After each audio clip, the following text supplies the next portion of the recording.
2 பொண்டாட்டி வச்சுக்கிறதுக்கு தில்லு இருக்கணும். சும்மா ஒரு பந்தாக்காக பண்ணக்கூடாது. ஆனா அந்த திருமணமே வந்து என்னை மிரட்டி பண்ண திருமணம்னு சொல்ல வராங்களே. ஆமாமா. அப்படியே மிரட்டி கத்தி முனையில வச்சு சார் இப்போ வந்து நம்ம லாஜிக் போட்ட அவங்க அவங்களோட ஃபோட்டோஸ் எல்லாம் வெளியிட்டிருக்காங்கல்ல, ஒன்லியாவது அழுதுட்டு அப்படின்ட்டு இருந்தாங்க. ஜாய் கிறிஸ்டல்டாவை என்ன சொல்லியிருக்காங்க அப்படின்னா, மாதம்பட்டி ரங்கராஜ் வந்து ஏற்கனவே எனக்கு முன்னாடி 7 பெண்களோட தொடர்புல இருந்தாரு அப்படின்னு அவங்க சொன்னாங்க. 7ன்னு ஒரு குத்து மதிப்பு தான் சார். நான் கூட சொல்லலாம், 15ன்னு சொல்லலாம். அவங்களும் ஒரு பெண்ணு, ஜாய் கிறிஸ்டல்டாவும் ஒரு பெண்ணு, சுருதியும் ஒரு பெண்ணு. அப்படின்றப்போ ஒரு பெண்ணோட வாழ்க்கையை அழிக்கிறதுக்கு எப்படி இந்த பெண்ணுக்கு வந்து மனசு வந்துச்சு? ஜாய் கிறிஸ்டல்டாவுக்கு முன்னாடி ஜான் ஃபெட்ரிக்னு ஒருத்தரோட கல்யாணம் ஆயிருந்தது. அந்த விஷயம் உங்களுக்கு தெரியல சார்? அவர் ஆகி ஒரு குழந்தை ஒன்று இருக்கு. அவங்க 2 பேருக்கு எப்போ சார் டிவோர்ஸ் ஆச்சு? அஃபிஷியலாக டைவர்ஸ் ஆன நாள் 24. ஆமாம். ஆனால் மாதம்பட்டியோட தொடர்புல இருந்தது 2023. டைவர்ஸ் ஆகிறதுக்கு முன்னாடி நீங்கள் தான் வேலை ரூம் போட்டு எல்லாம் கொடுத்தீங்களா சார்? நம்ம எல்லாம் கலெக்ட் பண்ணி கேட்கறதாங்க சார் எல்லாமே. அதுக்கு எல்லாமே ப்ரூஃப் வந்து நான் காட்டுறேன். ப்ரூஃப் காட்ட நான் ரெடியா. வேலைக்கு ஜாயின் பண்ண நாளே வந்து லவ்னு சொல்கிறதா? புரியல சார். இவங்க போய் மாதம்பட்டி அங்காச்சுக்கு போய் காஸ்டியூம் டிசைனாக போன அன்னைக்கே லவ் ஆயிடுச்சுன்னு சொல்கிறீங்களா? போன அன்னைக்கு லவ் ஆச்சா என்ன ஆச்சா அப்படின்னு சொல்றது உங்களோட கிளைண்ட் கிட்ட நீங்க தான் கேட்கணும். அது எனக்கு தெரியாது. நீங்க புது அதெல்லாம் சொல்றது வந்து எனக்கு கோவம் வருது. நீங்க பார்க்காத ஒரு விஷயம் நான் சொல்லட்டுமா ஒன்று? சொல்லுங்க சார். அவங்க எவ்வளோ சந்தோஷமா இருந்தாங்க, அங்கே போனாங்க, கற்பனையில் நீங்கள் எல்லாம் இருக்கீங்கல்ல, அந்த சிசரிங் பண்ணனக்கப்புறம் அந்த பெட்லேருந்து அந்த பாத்ரூம் போகக்குள்ள அவங்க பட்ட கஷ்டம், ரத்தம் வடிஞ்சிச்சு. ரத்தத்தை நான் பார்த்தேன், அந்த ஜாயோட ரத்தத்தை பார்த்தேன். லாரன்ஸ் பேரை சொல்லிட்டு கேபி பாலா அவங்க பேரை சொல்லிட்டு நிறையா ட்ரஸ்ட்டு ஓப்பன் பண்ணி மக்களை ஏமாற்றிட்டு இருக்காங்க.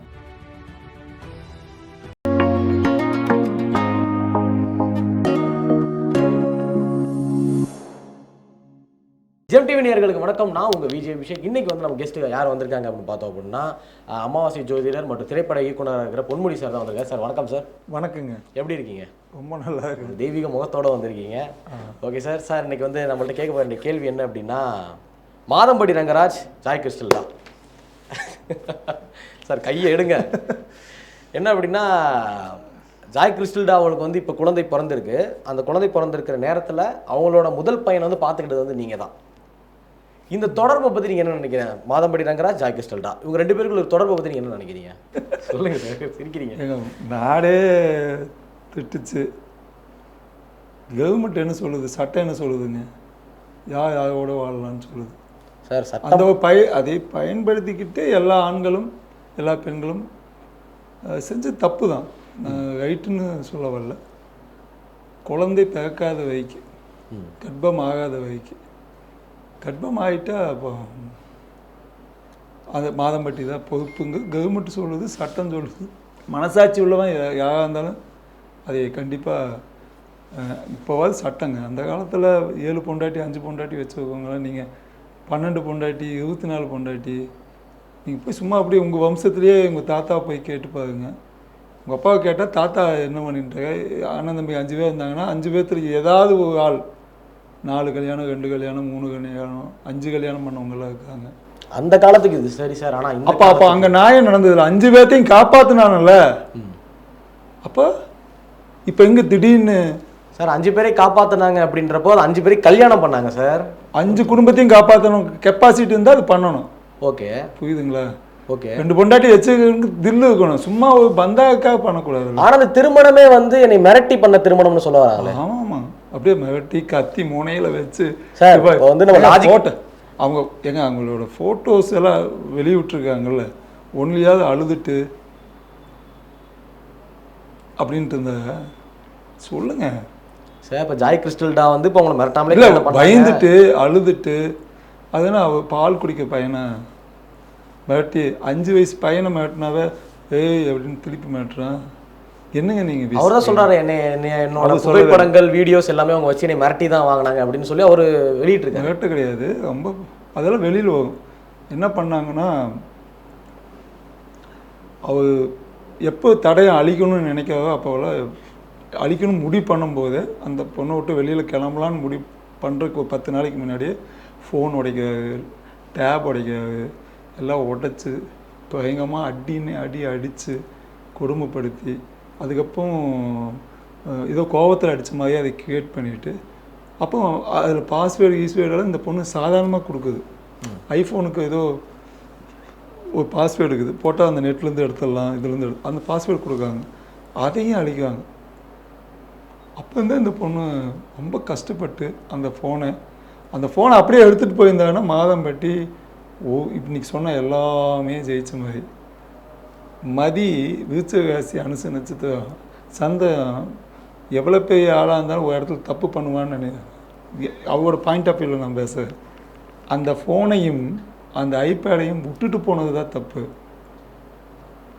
புரியுதுங்களா? புரியுது சார். அந்த ஃபோனை எடுத்து வலே கில்லாடி யார் உலகத்தில் இருப்பாங்கள்ல, என்னதான் இது பண்ணாலும் எல்லா ஃபோட்டோஸையும் எடுத்து திருப்பி வெளியிடுறதுக்கு ஒரு மாதமே ஆயிடுச்சு. ஓகே சார், இப்போ வந்து ஜாய் கிறிஸ்டல் டாப் வந்து அவங்க ரொம்ப பாவம் கஷ்டப்பட்டிருக்காங்க அப்படின்னு நீங்கள் சொல்கிறீங்க. ஓகே, நான் வந்து அதை கஷ்டப்படல, காதலிச்சாங்க, நம்பி ஏமாந்துட்டாங்க. இல்லை சார், குழந்தை பிறக்கும்போது கஷ்டப்படும், எல்லாரும் கஷ்டப்படும். Correct sir. இப்போ ஜாய் கிறிஸ்டல் டாப் என்ன சொல்லியிருக்காங்க அப்படின்னா, மாதம்பட்டி ரங்கராஜ் வந்து ஏற்கனவே எனக்கு முன்னாடி 7 பெண்களோட தொடர்பில் இருந்தார் அப்படின்னு அவங்க சொன்னாங்க.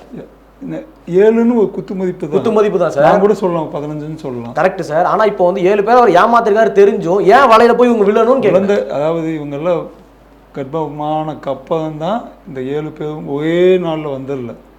ஒரு நாள் வருவாங்க, மெசேஜ் போடுவோம், உங்கள் வீட்டுக்கு உன் ஆள் வந்து தப்பானவன், நீ நினைக்கிற மாதிரி கிடையாது, ஒரு ட்ரெட்டு வரும். இப்போ நீங்கள் கல்யாணம் லேட்டாக கல்யாணம் பண்ணிப்பாங்க. உங்களுக்கு வயசு எவ்வளோ வச்சுங்க? எனக்கு வயசு 22 சார். ஓகே, இப்போ பிரச்சனை இல்லை. ஒரு 30-35 கல்யாணம் பண்ணிப்பாங்க. ஒரு 2-3 பொண்ணை பார்த்துட்டு நிச்சயம் வேலைக்கு போயிட்டு லவ்வில் பண்ண வேண்டாம், நிச்சயம் வேலைக்கு போயிட்டு கேன்சல் பண்ணிவிட்டு திருப்பி இன்னொரு பொண்ணை போய் பார்க்க போங்களேன். அந்த பொண்ணுக்கு ஒரு மெசேஜ் போகும், இவ வந்து நிச்சயம் வைக்கு வந்துட்டு எங்களை ஏமாற்றிட்டு போயிட்டான், அது பண்ணிட்டான். அப்பேற்பட்ட உலகங்க இந்த உலகம். நான் ஜோசிகாரன் இருந்தங்காட்டி இந்த மாதிரி நிறைய ஃபேஸ் பண்ணியிருக்கேன். எனக்கே இந்த பிரச்சனை வந்துருக்குது.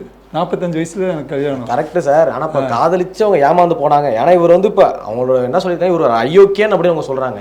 அயோக்கியன் மாதம்பட்டி ரங்கராஜ் 7 பேரை ஏமாத்திருக்காரு, எனக்கு முன்னாடி காதலிச்சு ஏமாத்திருக்காரு. நீங்கள் இந்த மீடியா தான் சொல்லியிருக்குது அவன் ஏமாத்தக்காரன், ஃப்ராடு, பித்தலாட்டக்காரன். ஓகே சார், மீடியான்னு போய் சொல்ல போகிறது. ஜாய் கிறிஸ்டாவோ அவங்க முதல் மனைவியோ சொல்ல கிடையாது. அதான் ஜாய் கிறிஸ்டல் வந்து இதுக்கு முன்னாடி 7 பேரோட தொடர்புல இருந்தாங்க. தொடர்பு தானே சார், கெட்டவன் சொல்லலையே.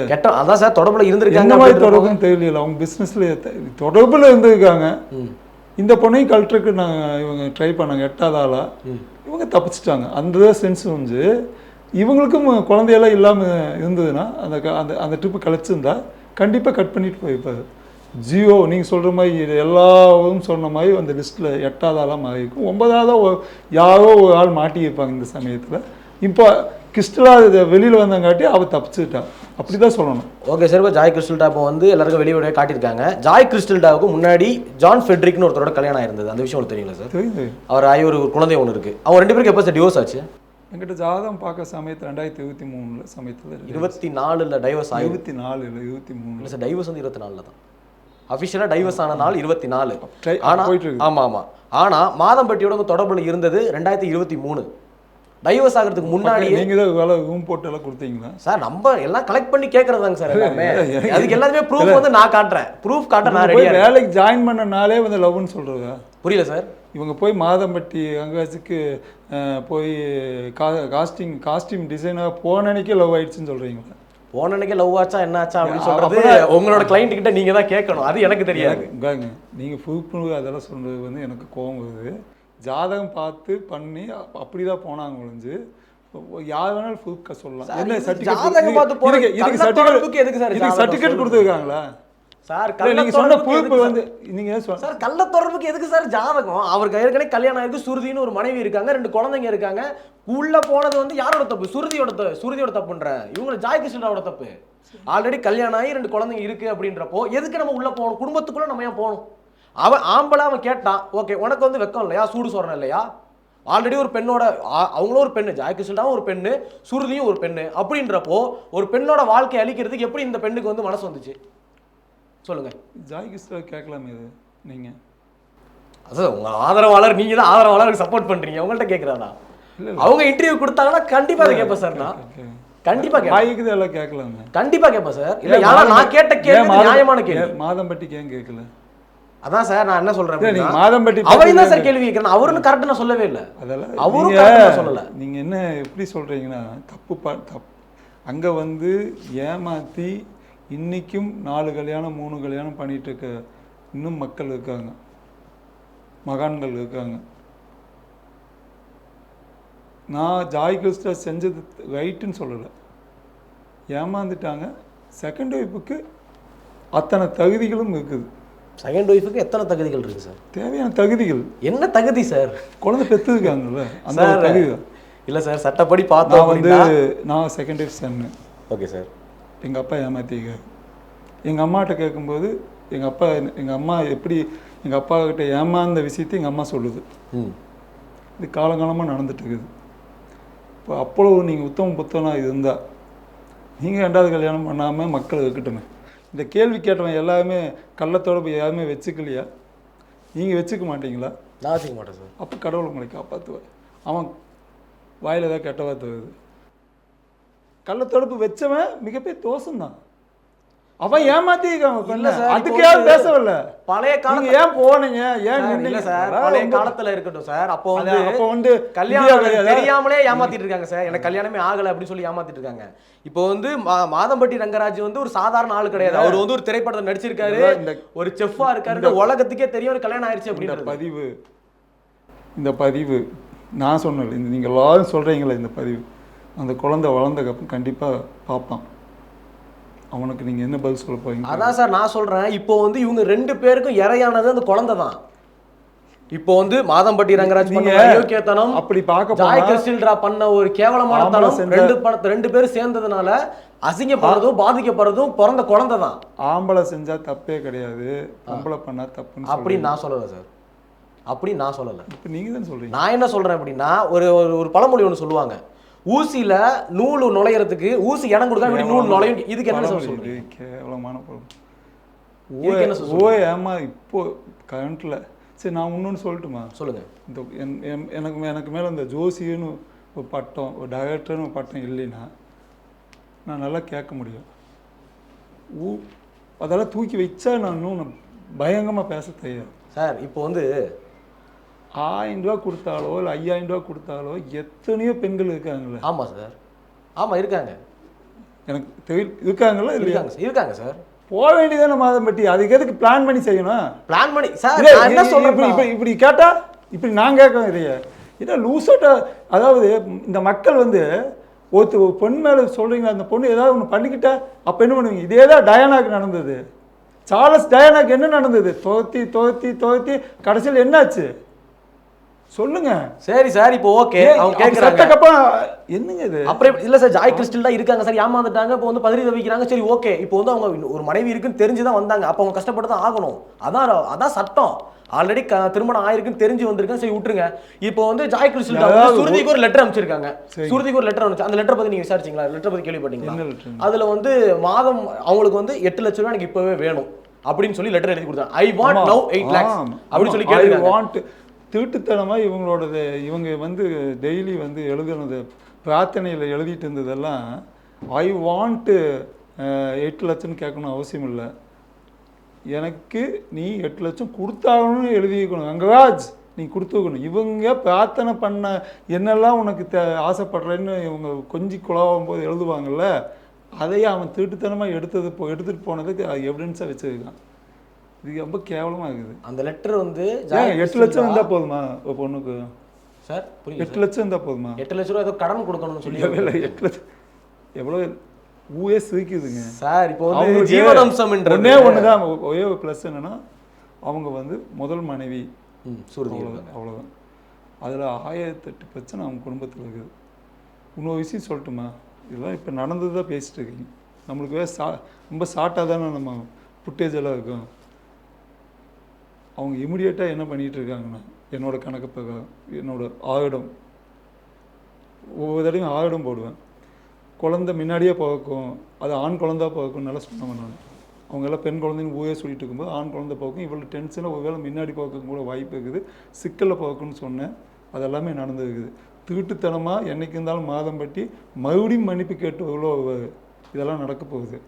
இன்னொன்று நடந்துட்டு இருக்குது. இப்போது எனக்கு நைட்டு இன்ஸ்ட்ரக்ஷன் இல்லை, நான் இது என்ன நடக்குன்னு நான் எப்பவுமே ஒரு விஷயம் நாம் ஒரு ஜாதகம் பார்க்கும்போதோ இல்லை ஒரு விஷயம் சொல்லும்போதோ ஒரு ஜோசிகாரனுக்கு இன்னும் எக்ஸ்ட்ரா தேவைப்படுது. அப்போ நான் என்ன யோசித்தேன் அப்படின்னா, இமிடியேட்டாக மாதம்பட்டிக்கு மேலே இருக்கக்கூடிய சொத்துக்கள் எல்லாத்தையுமே இப்போ இழுத்தடிச்சிட்டு இருக்க சமயத்தில் எல்லாமே இப்போ கோயம்புத்தூர் பக்கம் எங்கெல்லாம் அவன் இடம் வச்சுருக்காரோ அந்த ரிஜிஸ்டர் ஆஃபீஸில் போய் நீங்கள் இப்போ கேட்டிங்கன்னா கூட இமிடியேட்டாக எல்லா சொத்தையும் ஒன்றும் இல்லாமல் அவங்க பக்கம் எல்லாம் எழுதிட்டு இருக்காங்க. இப்போ அதுக்கப்புறம் தான் மாதம்பட்டியை வாயை திறக்கணும். என்னோட கணக்கு பிரகாரம் ஒன்றுமே இல்லை அப்படிங்கும்போது நீ போ, இந்த சொத்தை விட்டுட்டு நீ முழுசாக போன்னு சொல்லக்கூடிய முதல் மனைவி நடக்க போகுதுங்க. இங்கே நீ ஃபியூச்சர் இதுதான் நான் இதை பற்றி பேசுவீங்க, நான் எழுதித்தேன், இப்போ நீ போ அப்படிங்கும்போது நிர்மூலமாக ஒன்றும் இல்லாமல் போட்டிருக்க ட்ரெஸ்ஸோடு அவங்க அனுப்ப போகிறாங்க. இப்போ சுருதி வந்து அவரோட எல்லா சொத்தையும் வாங்கிட்டு எழுதி நான் முடிஞ்சிருக்கும் பாதி வாங்கிட்டு அதுக்கப்புறம் எழுதிட்டு இருப்பாங்க. மாதம்பட்டி ரங்கராஜா வெறும் ரங்கராஜா அனுப்ப போறாங்க. வெறும் ரங்கராஜா அனுப்புவாங்க. ஜாய் கிருஷ்ணன் சேர்ந்து வாழ போறாரு. ஓ எங்கேயோ போ ஜாய் கிருஷ்ணன் நீ என்ன வேணாலும் பண்ணிக்கோ அப்படிதான் பண்ணுவாங்க. எங்க குடும்பத்திலேயே நடந்துக்குதுங்க. நீங்க என்ன எல்லா இதுலயும் அது நடக்குங்க. 2 கல்யாணம் பண்ணி பாருங்க. நான் அதுக்கு தான் பண்ணி எனக்கு என்ன தலைவலி வருதுக்கா?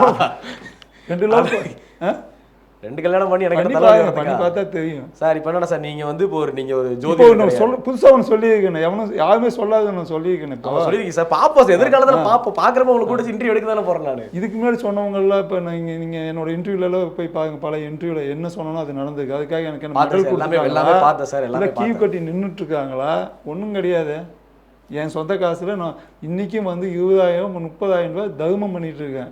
யாராவது ஒரு நாளைக்கு பாலா இந்த பாலா நடிகர் பாலா ஃபோன் கால் கேட்டு அத்தனை கால் வருது. அத்தனையுமே ஐயோ எப்படியாவது எங்களுக்கு ஒரு 20,000 ரூபா ஃபீஸ் கட்ட சொல்லுங்கள். வீடு கட்டலின்காக வந்து பணத்தை இவங்ககிட்ட பாலா கிட்ட கேட்காங்க.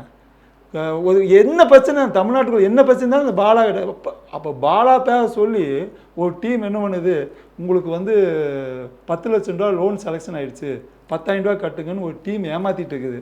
இது யாருமே சொசைட்டியில் சொல்கிறது இல்லை. எத்தனை பெண்கள் வந்து கஷ்டப்பட்டுருங்க. என்னுடைய ஃபோனில் எத்தனை பேர் ஏமாந்தப்பட்டு ஒவ்வொரு நாளைக்கும் மினிமம் ஒவ்வொரு பேரை சொல்லி சோசியல் மீடியா சொல்லி ஏமாற்றிட்டு இருக்காங்க. பெண்கள் ஏமாறுறாங்க நீங்கள் சொல்கிறீங்க சார், கரெக்டு சார். ஆனால் ஜாய் கிறிஸ்டலில் ஏமாந்தது வந்து அது அவங்களோட தவறு தான். அது அவங்களோட தவறு தான். நீங்கள் அக்செப்ட் பண்ணிக்கிறீங்களோ பண்ணலையோ, ஆனால் ஏற்றுக்கிட்டுங்க தவறு. அதுக்கு அந்த தவறுக்காக இன்னொரு கேள்வி கேட்குறேன் சார். நீங்கள் எல்லாரும் பார்க்காத ஒரு விஷயம் நான் பார்த்தேன். நீங்கள் பார்க்காத ஒரு விஷயம் நான் சொல்லட்டுமா ஒன்று? சொல்லுங்கள் சார். அவங்க எவ்வளோ சந்தோஷமாக இருந்தாங்க. அங்கே போனாங்க. இங்கே கற்பனையில் நீங்கள் எல்லாம் இருக்கீங்கல்ல, அந்த சிசரிங் பண்ணனக்கப்புறம் அந்த பெட்லேருந்து அந்த பாத்ரூம் போகக்குள்ள அவங்க பட்ட கஷ்டம், நடக்க முடியும். 2 பேர் சேர்ந்து தூக்கணும். வண்டி அவங்க எந்திரிச்சே ஆகணும். பாத்ரூம்குள்ளே அவங்க தனியாக போய் தான் ஆகணும். அந்த ஹாஸ்பிட்டல் கஷ்டம். ரத்தம் வடிஞ்சிச்சு. ரத்தத்தை நான் பார்த்தேன். அந்த ஜாயோட ரத்தத்தை பார்த்தேன். அதுக்கு ஈடு இணை எதுவுமே கிடையாது. நீங்கள் எல்லாம் நினைக்கிறீங்க. அது 7 குழந்தை பிறந்துருச்சு. 1 மாதத்துக்கு முன்னாடியே பிறந்துருச்சு. பனி கூட வீட்டில் உடஞ்சிடுச்சு ஃபுல்லாக. அந்த அங்கேருந்து கிளம்பி ஹாஸ்பிட்டல் அப்போலோ வரைக்கும் வரணும். அதெல்லாம் நரக வேதனை. ஒரு நிமிஷம் ஒரே ஒரு நாள் அந்த நரகத்தை அனுபவிச்சிருக்காங்க. அதனால் தயவுசெய்து நான் என்ன சொல்ல வரேன்னா, மீண்டும் மீண்டும் அவங்க மேலே சொல்லினால நீங்கள் எல்லாம் இனிமேல் மக்கள் ஏமாறாமல் இருக்க அந்த மாதிரி விஷயம் கண்டென்ட் எல்லாம் எடுங்க. இப்போ அப்படியே கார்த்திக் பக்கம் திரும்பிடுச்சுங்களா? எப்போ நடந்த விஷயம் கார்த்திக் சார். பாரதி கண்ணன் அவர் சும்மா அவர் மாதிரி நடித்து பார்த்து இப்போ எல்லாம் கிளம்பிட்டாங்க கார்த்தியை பற்றி பேச. என்னங்க அது? எவ்வளோ நான் ஒரு மேட்டர் சொல்கிறேன், கண்டென்ட் சொல்கிறேன். லாரன்ஸ் பேரை சொல்லிட்டு அதே சமயத்தில் கேபி பாலா அவங்க பேரை சொல்லிட்டு நிறையா ட்ரஸ்ட்டு ஓப்பன் பண்ணி மக்களை ஏமாற்றிட்டு இருக்காங்க. பாலா பேரை சொல்லி ராகவராடன் அந்த கம்பெனியில் மேனேஜர் பேசுகிறேன் அப்படின்னு சொல்லி இந்த நெட்டில் இது பண்ணி என்னோட யூடியூப்லேயே நான் அந்த நம்பரெல்லாம் போட்டுருக்கேன். பாதிக்கப்பட்ட பெண் எனக்கு அனுப்புனாங்க வீடியோ. எல்லாருமே பெண்களே டார்கெட் பண்ணி ஏமாத்துறாங்க. அதுவும் வந்து ஏழை பெண்கள் இல்லை விடோவான பெண்கள், இல்லை கல்யாணம் ஆகாமல் ரொம்ப வசதியே இல்லாத பெண்கள், இப்படி பிளான் பண்ணி தான் அவங்க ஆண்கள் ஏமாத்துறாங்க. தயவுசெய்து அது விடணும். அது ரொம்ப தோஷம்தான். கண்ணீர் விட்டு அழுகும். எத்தனை பெண்கள் இன்னைக்கு இந்த இன்டர்வியூவில் கீழே பாருங்க, ஆமாம் நான் ஏமாந்தேன், இவ்வளோ ஏமாந்தேன், இத்தனை பேர் ஏமாத்தினாங்க, எத்தனை பேர் பார்த்தவங்களாம் போடுறாங்களா இல்லைன்னு மட்டும் பாருங்க. அவங்க ஏமாறுறதுக்கு காரணம் என்னவா சார் இருக்கு? நம்பிக்கையான பேச்சு. அதுக்கப்புறம் நீங்கள் நான் பண்ணிடுறேன், நான் செஞ்சிடுறேன், நானும் தான் சைலண்ட்டாக கொடுத்துட்ருக்கேன். நம்பிக்கையா? இல்லை, ஏழைகளுக்கு. ஓ, ஓகே ஓகே. நான் வந்த வருமானத்தில் கொஞ்சம் 1% எடுத்து நான் இல்லாதவங்களுக்கு தேர்ந்தெடுத்து கொடுத்துட்ருக்கேன். கஷ்டப்படுறவங்களுக்கு கொடுத்துட்டு தான் இருக்கேன். நான் சம்பாதிச்சில் இப்போ 20% கொடுத்துட்டு தான் இருக்கேன் சார். அது வந்து எல்லாரும் செஞ்ச பிரச்சனை இருக்காதுங்க. நம்ம வந்து ஏமாத்துறவங்கள போய் ஏமாறாதுன்னு சொல்ல முடியாது. ஏமாத்துறவங்கள போயிட்டு ஏமாத்தாதீங்கன்னு ஆசையே அழிவுக்கு காரணம். ஏமாறுறவங்க படுற ஆசையா? ஆமாம். இப்போ ஜாய் கிறிஸ்டல் விஷயத்துலேயே நம்மளுக்கு ஒரு நல்ல லக்ஸரியான வாழ்க்கை, நல்ல பேர் போன ஒரு ஆள் அப்படின்னு நினச்சங்காட்டி தான் சிக்கிடுச்சு. நான் ஒன் ஆஃப் த நான் ஏன் ஏழையை பார்த்து கல்யாணம் பண்ணிக்கலாம் அல்லவா? எல்லாம் கேட்ட கேள்வி தான் எனக்கு. ஆல்ரெடி டேரக்டர் பார்த்து கல்யாணம் பண்ணாங்களே. அந்த டைரக்டர் அவ்வளோ நல்லவனாக இருந்தால் தன் மகனை சார் அவங்க 2 பேருக்குள்ள விவாகரத்து ஆணுச்சு. ஃபெட்ரிக் அவர்களுக்கும் ஜாய் கிறிஸ்டல் அவர்கள். ஃபெட்ரிக் யாராவது இது வரைக்கும் இன்டர்வியூ எடுத்தீங்களா? இல்லை சார். ஏன் எடுக்கல? அவர் எங்கே இருக்காருன்னு தெரியல. அவர் பிடிக்கும் இல்லையா? ஏங்க ஒரு டைரக்டர் எங்கே ஒரு படம் எடுத்தாரு, அதுக்கப்புறம் ஆளை காணும் சார். அந்த பிடிக்கலாமே, ஆளை காணும். ஸோ நீங்கள் டைரக்ஷன் யூனியனில் போய் நம்பர் கேட்டால் கொடுப்பாங்க. உங்கள்கிட்ட இருக்கு சார் நம்பர்? என்கிட்ட இருக்கு. இருந்துச்சுன்னா வாங்கி கொடுத்தீங்க அப்படின்னா கண்டிப்பாக கேட்டுருந்த கேள்வி என்ன அதான் சார். இப்போ நான் ஒன்று சொல்கிறேன் சார். இப்போ வந்து பாதிக்கப்படுறது ஜாய் கிறிஸ்டல்டா அப்படின்னு நீங்கள் சொல்கிறீங்க. நான் வந்து யாரை சொல்கிறேன் அப்படின்னா, பாதிக்கப்பட்டது அவங்களுக்கு பிறந்த அந்த ஆண் குழந்தை தான். ஆமாம், உண்மை. இன்னொன்று என்னென்னா, வெளி இடத்துல வந்து அசிங்கப்படுறது யார் அப்படின்னா, மாதம்பெட்டிக்கும் சுருதி அவர்களுக்கும் பிறந்த அந்த 2 மகன்கள் இருக்காங்கல்ல, வெளியே அசிங்கப்படுறது அவங்க தான். மாதம்பெட்டி ரங்கராஜுக்கு இது அசிங்கமே கிடையாது. அவர் நல்லா தில்லா எல்லாரும் போயிட்டுருக்காரு. ஜாய் கிறிஸ்டல்டா வந்து நல்ல பேட்டி கொடுக்குறாங்க. இதுவே அந்த 2 பசங்களும் ஸ்கூலில் போய் என்ன அசிங்கப்படுத்திட்டு இருப்பாங்க, அந்த குடும்பம் என்ன அசிங்கப்பட்டு இருக்கோம். இது ஜாய் கிறிஸ்டல்டா வந்து போராடுறாங்க, ரைட்டு. ஒரு பெண்ணாக போராடுற விஷயம் உண்மையிலேயே சூப்பர். ஒரு சிங்க பெண்ணாக இருக்காங்க, ஒரு பெரிய ஒரு லீடர் மாதிரி இருக்காங்க, எல்லாமே கரெக்டு சார். ஆனால் பாதிக்கப்படுறது மாதம்பெட்டிக்கு சுருதி அவர்களுக்கு பிறந்த அந்த 2 குழந்தை. இதுக்கப்புறம் ஃபியூச்சரில் பாதிக்கப்பட போகிறது இந்த குழந்தை. இதை நீங்கள் அக்செப்ட் பண்ணிக்கிறீங்களா? கண்டிப்பாக நான் ஏற்றுக்குது. ஏன்னா நானே செகண்ட் சொன்னேன். நீங்கள் எவ்வளோ கஷ்டப்பட்டுருப்பீங்க, அது எவ்வளோ பெரிய பிரச்சனை. கஷ்டமா சார்? கஷ்டம் தான், எனக்கு புரியுது. அதுவும் பொள்ளாச்சி தான். நான் கோயம்புத்தூர் எதனால் எதிர்த்து நிற்கிறேன்னா, நான் கோயம்புத்தூர் பொள்ளாச்சியில் தான் அது சம்பவம் நடந்திருக்குது. இன்றைக்கி வைக்கி எங்கள் அம்மா ஒரு ஃபைட்டராக இருந்தாலும் கூட பிளான் பண்ணி எங்கள் அப்பா ஏமாத்தினதுனால இன்றைக்கி வரைக்குமே கோர்ட்டு கேஸு அலைஞ்சு ஏமாற்றி அது ஒன்றுமே இல்லாமல் பண்ணதுக்கு தான் பிளான் பண்ணுவாங்க. இது நடந்துட்டு இருக்குது. ஆனால் இப்போ வந்து மாதம்பட்டி என்ன சொல்லியிருக்காருன்னா, டிஎன்ஏ டெஸ்ட் எடுக்க நான் ஒத்துக்கிறேன், அது என் குழந்தை அப்படின்னு. ஆதார் அவங்க உள்ளுக்குள்ளே நடந்த அந்த கமிஷன் ஆஃபீஸில் போய் உள்ள பெண்கள் மகளிர் ஆணை அங்கே போகும்போதே அவர் ஒத்துக்கிட்டாரு. இவங்க ஜாய் தான் என்ன சொல்கிறாங்க, இல்லை பிரச்சனையாகும், அது ஒரு தடவை சர்டிஃபிகேட் எடுத்துடலாம், தப்பு கிடையாது அப்படிங்கும்போது அவர் உள்ளே ஒத்துக்கிட்டேன்னு சொல்லிட்டு வெளில வந்து எதுக்கு சார் அவர் அறிக்கை விடுறாரு, நான் ஒத்துக்கவே இல்லை, எதுவுமே அந்த மாதிரி நடக்கலை அப்படின்னு ஏன் சொல்கிறாரு? அங்கே தான் நான் பாயிண்ட்டை பிடிச்சேன். என்ன நடக்கும்னா, இப்போ இதுக்குன்னு இழுக்குது இல்லை, ஒத்துக்கிட்டால் உடனே ஜட்ஜ்மெண்ட்டு, ஒத்துக்காமல் அப்படியே இழுத்துக்கிட்டு இருந்தால் இந்த இதில் இருக்கக்கூடிய இன்னும் அவுட் எல்லாம் பார்த்து மாதம்பட்டி கிட்ட என்னெல்லாம் சொத்து இருக்குதோ அதெல்லாம் மாற்றதுக்கு சில நாட்கள் ஆகும். அதுதான் நடந்துட்டு இருக்குது. இப்போ ஒருவேளை இப்போ கேஸ் வந்து ஃபைனல் ஆகி இப்போ மாதம்பட்டி வந்து கன்ஃபார்ம் ஆயிடுச்சு அப்படின்றப்போ மாதம்பட்டி சைடு என்கிட்ட எந்த சொத்துமே கிடையாது அப்படின்னு சொல்லி ஆமாம் வேலை சொத்து கிடையாது, நான் காப்பாற்ற மாசமான கொடுக்க என்கிட்ட சொத்து இல்லை அப்படின்னு சொல்லி கை தூக்கிடுவார். இந்த பிளான் வந்து போட்டது மாதம்பட்டியா இல்லை அவங்க வீட்டில் உள்ளவர்களா? வீட்டில் இருக்கவங்க. வீட்டில் இருக்கிறவங்க அவங்களோட மனைவி சுருதி அவங்களா? அதாவது விட சூப்பரான வக்கீல் ஒருத்தர் வச்சுருக்காங்க, கூட வக்கீல், தமிழ்நாட்டிலே பேர் சொல்கிற மாதிரி வக்கீல் வச்சுருக்காங்க. அப்போ அவங்களாம் ஐடியா கொடுப்பாங்க. சொல்கிறது கரெக்டு சார். ஆனாலும் இந்த குழந்தை பெற்றுக்கிட்டது வந்து ஏற்கனவே முன்னாடி 2 வாட்டி அபார்ஷன் ஆயிருக்கு, மறுபடியும் பெற்றுக்கிட்டாங்கன்னா என்ன காரணத்துக்காக பண்ணாங்க? இந்த உலகத்துக்கு தெரியணும், ஒரு மூஞ்சி அப்போவே அவங்களுக்கு நம்பிக்கை போயிருக்கணும்ல சார். 2 வாட்டி குழந்தை இதாக இருக்கிற 3வது டைம் அப்படியே கொஞ்சம் குழாவி தானே இது பண்ணுறோம். கலைக்கு 3 முறை முயற்சி பண்ணி விஷயம் தெரியுங்களா, அந்த கலைக்காக போனாங்களா, அந்த டாக்டர் சாட்சி சொன்னாவே முடிஞ்சு போச்சுங்க. அவங்களாம் என்ன வாய் திறக்காம இருக்காங்க? எப்படி இவங்க போய் கோர்ட்லேருந்து ஆர்டர் வந்தானே போக முடியும்? எந்த டாக்டர் போய்க்காருன்னு ஏன் கலைக்கணும்? கருவை கலைப்பது சட்டப்படி குற்றம் இல்ல, அது யாருமே பேசலையே. சட்டப்படி குற்றம்னு சொல்லல, மியூச்சுவலாக யோசிச்சாங்க அப்படின்னா அது குற்றம் இல்லைங்களே. நீங்கள் தான் இந்த ஜாயோட கல்யாணமே செல்லாதுன்னு சொல்லும்போது, செல்லாத ஒரு கல்யாணத்துக்கு செல் இல்லையில, செல்லாது சார். அப்போ செல்லாத ஒரு கலைப்புக்கு குற்றமா குற்றம் இல்லையா? குற்றம். ஆனால் 2 பேருமே யோசிச்சு பண்ணாங்கன்னா, நீங்கள் தானே சொன்னீங்க செல்லாது, இந்த சட்டம் செல்லாது, அந்த மனைவி ஆகாது. அப்போ வயிற்றில் இருக்க குழந்தையை கலைக்க குற்றமா குற்றம் இல்லையா? குற்றம் சார். ஆனால் வந்து இப்போ வந்து அந்த பெண்ணும் சரி ஆணும் சரி 2 பேருமே இப்போதைக்கு எங்களுக்கு குழந்தை வேணாம் அப்படின்னு சொல்லி அவங்க முடிவு பண்ணாங்கன்னா அது வந்து அவங்களோட டிசிஷன் தான். அதனால தான் ஜாய் வந்து எனக்கு வேணும்னு சொல்லி அடம் முடிச்சு நிற்க. சார் இந்த கேஸ் இப்போ எப்படி முடிய போகுது? ஒரே வார்த்தையில் டக்குன்னு சொல்லுங்கள். கேஸ் வந்து ஜாய்க்கு சாதகமாக தான் முடியும். குழந்தைக்கு, அது ஜாயை விட குழந்தைக்கு சாதகமாக முடியும். குழந்தைக்காக இந்த கோர்ட் ஒரு பெரிய பிளான் பண்ணிகிட்டு இருக்குது. கோர்ட் இல்லை, இந்த வக்கீல்கள், சட்டம், நீங்கள் சொல்கிற அந்த நியாயம், தர்மம், 9:05க்கு வந்தால் ஒன்று, 9:04க்கு வந்தால் ஒன்று அப்படின்னால இருக்கிறதில்லங்க. அது மாதிரி இவங்க பிளான் பண்ணி செஞ்சிட்ருக்காங்க. சொத்தெல்லாம் ஃபுல்லாக இது பண்ணி வெறும் ரங்கராஜனாகவும் இல்லை மாதம்பட்டி ரங்கராஜன் ஒரு இன்சிலோட நீ போய்க்கோ அப்படின்னு சொல்லக்கூடிய சூழல் ஏற்படும். அப்போ தான் உண்மையான மாதம்பட்டி இந்த உலகத்துக்கு தெரியும். மீண்டும் அவர் சம்பாதிப்பார், மீண்டும் இந்த உணவு, மீண்டும் அந்த மனைவிக்காக வந்து இவரோட சொத்தை போடுங்கிறதுக்கு பிளான் பண்ணுவாங்க. இவங்க கஷ்டப்பட்டு உழைப்பாங்க, சேர்த்துவாங்க, மறுபடியும் இவங்க 2 ஒன்றா சேர்ந்து ஒரு வேளை மிராக்கள் நடந்ததுன்னா மீண்டும் மாதம்பட்டி தன்னோட நிலையிலேருந்து மீண்டும் பணக்காரனாகி இல்லை பெரிய வசதியாகி. சாவித்திரி அம்மாவுக்கு அதே பிரச்சனை தான் நடந்தது. 5 ஜெமினி கணேசன் கதையை, சாவித்திரி அம்மா கதையை போய் படத்தை போய் பார்த்தீங்கன்னா தெரியும், வாழ்க்கையை போய் பார்த்தா தெரியும். அவங்க சாவித்திரி அம்மாவோட எல்லா சொத்தையும் பிடுங்கிட்டாங்க. ஜெமினி கணேசன் தான் வேணும்னா நீ என்ன பண்ணணும், எல்லாம் ஒன்றும் இல்லாமல் அனுப்பிச்சி விட்டாங்க.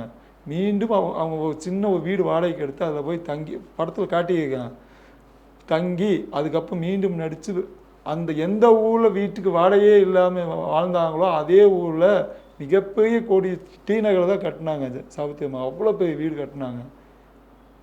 இதெல்லாம் நடக்கும். அதே மாதிரி மாதம்பட்டியும் சொத்தெல்லாம் இழந்து இப்போ ஜாய் கிருஷ்ணனோட சேர்ந்து ஒரு வீடு கட்டி சந்தோஷம் வாழ போகிறாருன்னு சொல்கிறீங்க. எதுக்காக நடக்கும்? ஒருவேளை இப்படி நிராத பாணியாக அனுப்புனாங்கன்னா இவங்க கண்டிப்பாக மன்னிப்பு கேட்டு இந்த சேட்டையெல்லாம் பண்ணாமல் வாழ்க்கையில் பெரிய பாடத்தை கற்றுக்குதுன்னு சொல்லி மீண்டும் அவர் ஜெயிக்க ஒரு வெறி வரும். ஓகே சார், ரொம்பவே சூப்பராக சொன்னீங்க. இதெல்லாம் வருமானு சொல்லி நான் வந்து அவளை எதிர்பார்த்துட்டு ஒவ்வொரு காலகட்டத்தில் நடந்துக்குதுங்க. அந்த காலத்துக்கு நீங்கள் ஒரு பெரிய ஆஸ்ட்ராலஜர், நீங்கள் சொல்கிறப்போ வந்து அது கண்டிப்பாக, ஏன்னா இது வரைக்கும் நீங்கள் சொன்னது எல்லாமே நடந்திருக்கு, இதுவும் நடந்தது அப்படின்னா சந்தோஷம் தான். ஏன்னா எந்த குடும்பமும் எந்த குழந்தைகளும் பாதிக்காமல் அவங்க நல்லபடியாக வாழ்ந்தாங்க அப்படின்னா உண்மையிலே ஒரு நல்ல விஷயம் தான். இந்த நேர்காணல் எப்படி இருந்துச்சு சார் உங்களுக்கு? ரொம்ப நல்லா இருந்தது, நல்லா கேள்வி கேட்டீங்க. ஓகே, ரொம்ப நன்றி. Thank you sir. இன்னொரு நாள் இன்னொரு கெஸ்ட்டோட நான் வந்து உங்களை பார்க்குறேன். Signing off Vijay Abhishek.